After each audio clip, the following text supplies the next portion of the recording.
All right, I've got 1:30. I'm going to go ahead and call the meeting to order. First item on the agenda next is to receive minutes of the August 1 meeting. So moved.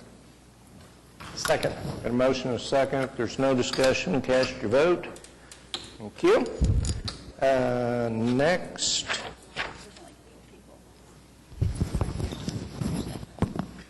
Yep. Okay.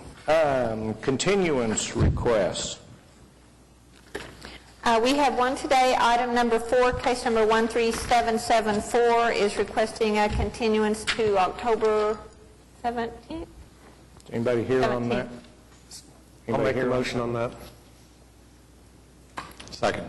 Motion a second. There's no discussion. Cast your vote, please. Okay, we're continued. Kathy, is there any requests for continuance from the public? Okay, Kathy, go ahead. Item number 1, case number 13769, request of Jarrett and Jennifer Wizuker for a variance concerning the prohibition of structures, improvements, development, temporary or permanent within the floodway or any obstruction, field, storage of goods, materials, or equipment within the floodway, and to allow a recreational vehicle as a temporary dwelling during construction of a permanent residence located at 15901 South St. Clair Avenue. Can we do them all together? It looks like consent. Okay, never mind. We will do them separate. We have any protests on that one? The applicant here? Okay. Did you guys look over the staff report? There's some very specific requirements as part of this. Need to be in the order. Is that going to be okay with you? Go ahead and step up to the microphone. Tell me who you are, please. I am Jarrett Wizuker. I live 15901 St. Clair. I guess what you're talking about is the square footage, the footprint? Yes, sir. It's in part number 3. Yeah. Finished floor elevation certificates. Right, a foot above base flood elevation. Yeah. And yeah, I didn't read this, but I think it's all stuff that we've gone over before. Are you good with that? Because that's going to be a requirement. Right. Okay. I do have a question that I talked to Eric about. If, let's say, we have a fire or another tornado, are we going to have to go through this all over again? Oh, now that I can't answer for you. Okay. Go ahead, Eric. You got an opinion? If I might address the board, my name is Eric Coringer. I'm the Director of Public Works for Oklahoma City. If I could take just a couple of minutes, I'll give you just a brief background. You have several applications for your consideration today, and they're all as a result of the May 20th tornado that occurred in Oklahoma City.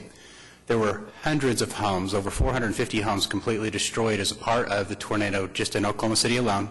5 of those, which are the 4 applicants, but 5 properties, were located in the floodway. As you'll recall, the drainage ordinance for Oklahoma City does not allow for new construction in the floodway, and since these homes were substantially destroyed, Oklahoma City, working with its drainage ordinance, working with FEMA and the Oklahoma Floodplain Managers Association, has worked very closely to provide these applications for you today for a one-time variance to the ordinance to allow those that were completely destroyed an opportunity to rebuild. So with that said, there are certain restrictions that are being placed on all of those, and you've identified those in the staff report.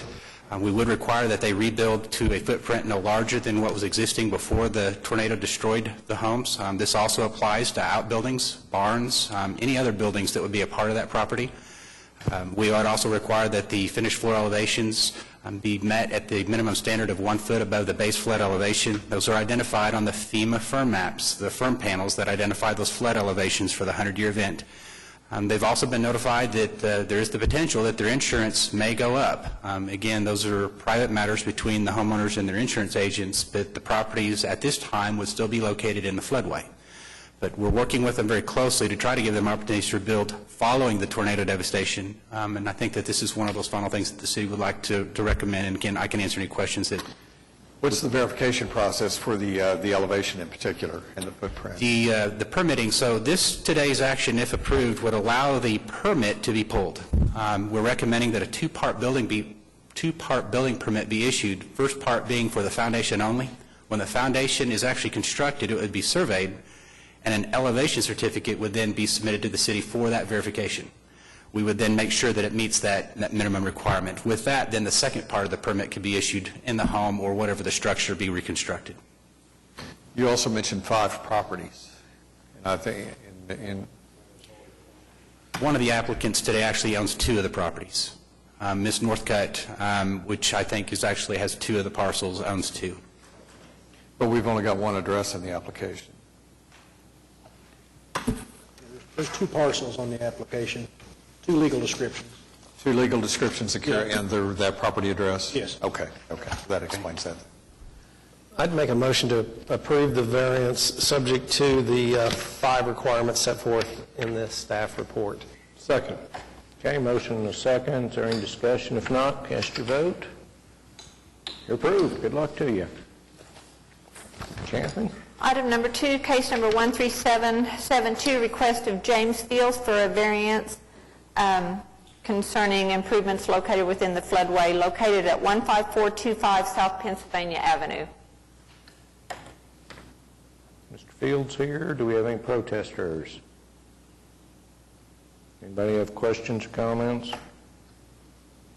Make a motion to approve. Subject to the 5 requirements of the staff report. Yes. Okay, I'd second that. Okay, motion and a second. If there's no discussion, cast your vote, please. Mr. Fields is approved. Next one, Kathy. Item number 3, case number 13773, request of Bobby Finley for a variance concerning improvements located within the floodway located at 15801 South St. Clair Avenue. Okay, Mr. Finley here. Do we have any protesters? Comments, questions? Make a motion to approve the variance subject to the 5 requirements set forth in the staff report. Second. Motion is second. If there's no discussion, cast your vote. Okay. Mr. Findley won. Should be everything. Motion to adjourn. So moved. Second, I'd also like to state that I think you did beat Nick on the fastest meeting ever. I tried. Cast your vote. Okay, we're done. 7 minutes. Thank you.